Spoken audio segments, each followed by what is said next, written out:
بسم الله الرحمن الرحيم. السلام عليكم ورحمة الله وبركاته. ولا ليال وحان هالكن دين كسوبان دقيقة برنامج ليلاه SWOT. مركا سؤاش وحوية مدونيسا إناد هورمر سميسو مدونيسا قناعتكاga إناد هورمريسو أما مشروع دونيسا إناد فليسو إنو كوهر قلو مدونيسا تول كان أما قلب كان استعمال SWOT. qaybtan waxaynu kaga hadli doonaa awooddaada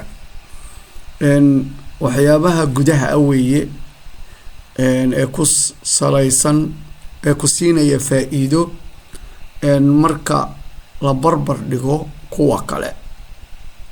marka wax barbar dhig baad ma awooddaada qiyaasaysaa sumcad ganacsi oo xoogan. Matalan ganacsi baad rabtaa inaad samayso laakiin sumcad baad leedahay oo sumcadaada wanaagsan qof aamin oo shaqadiisu wacan tahay oo ganacsigiisa hore loo yaqaanay baa tahay.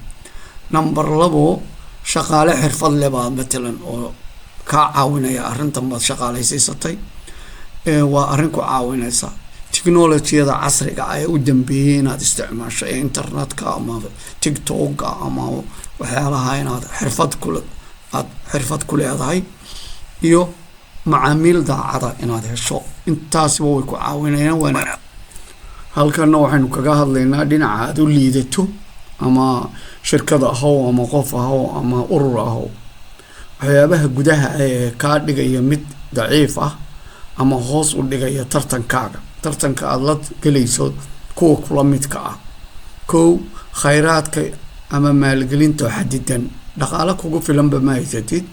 hadaa dhaqaale kugu filan aadan haysan tartanka ma geli kartid. goob ama qaybinta aan wanaagsanayn goobta aad xulanayso iyo meesha aad doonayso inay haddaysan wanaagsanayn iyana waxa weeye daciifnimaday ka mid tahay. tiknoolajiyad gabowday haddaad isticmaalayso laga gudubay waa lagaa tegayaa qofkii tiknoolajiga fiicnaabaa kaa horumaraya. joogitaanka internetka oo liita internetkaagu marba waa googo-aya oo waxba male.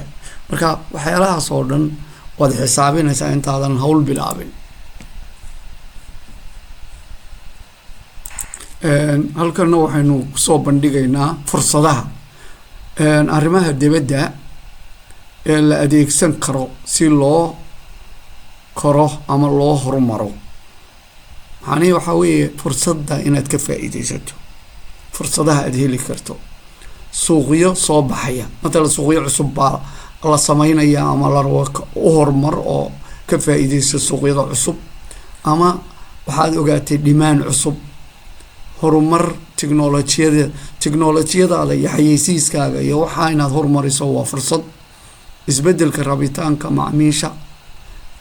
macaamiishaada inaad la socoto oo marba waxay u baahan yihiin aad u keento. iskaashi istiraatiiji ah dad kale inaad iskaashan kartaan oo aad hesho oo si istiraatiijiga aad uga faa'iidaysato iyana waa halkana waxaynu kusoo bandhigaynaa khataraha ama khatarta kaa hor iman karta. arrimaha dibadda waxaa ka mid noqon karaa dhibaato ama khatar kugu soo socota inaad kasii fekerto. tartamayaasha cusub haddii suuqii aad adigu ku jirtay qolo cusub oo soo gasho khatartay ka mid tahay. hoos u dhac dhaqaalaha hoos u dhaca oo dhaqaalahaaga hoos u dhaca khatartay ka mid tahay. isbedel sharciyadeed xagga maamulka iyo dowladda oo wax adkeeya oo kugu soo macnihii kugu adkeeya waxna waa khatartay ka mid tahay. isbedel ku yimaada suuqa ku yimaada waxaasoo dhan waa inaad sii analyse garaysaa kasii fikirta. arrintaas gabagabadeedii iyo gunaanadkii waxaa weeye arrintan cilmi baadhista SWOT waxay kaa caawinaysaa go-aan qaadashada.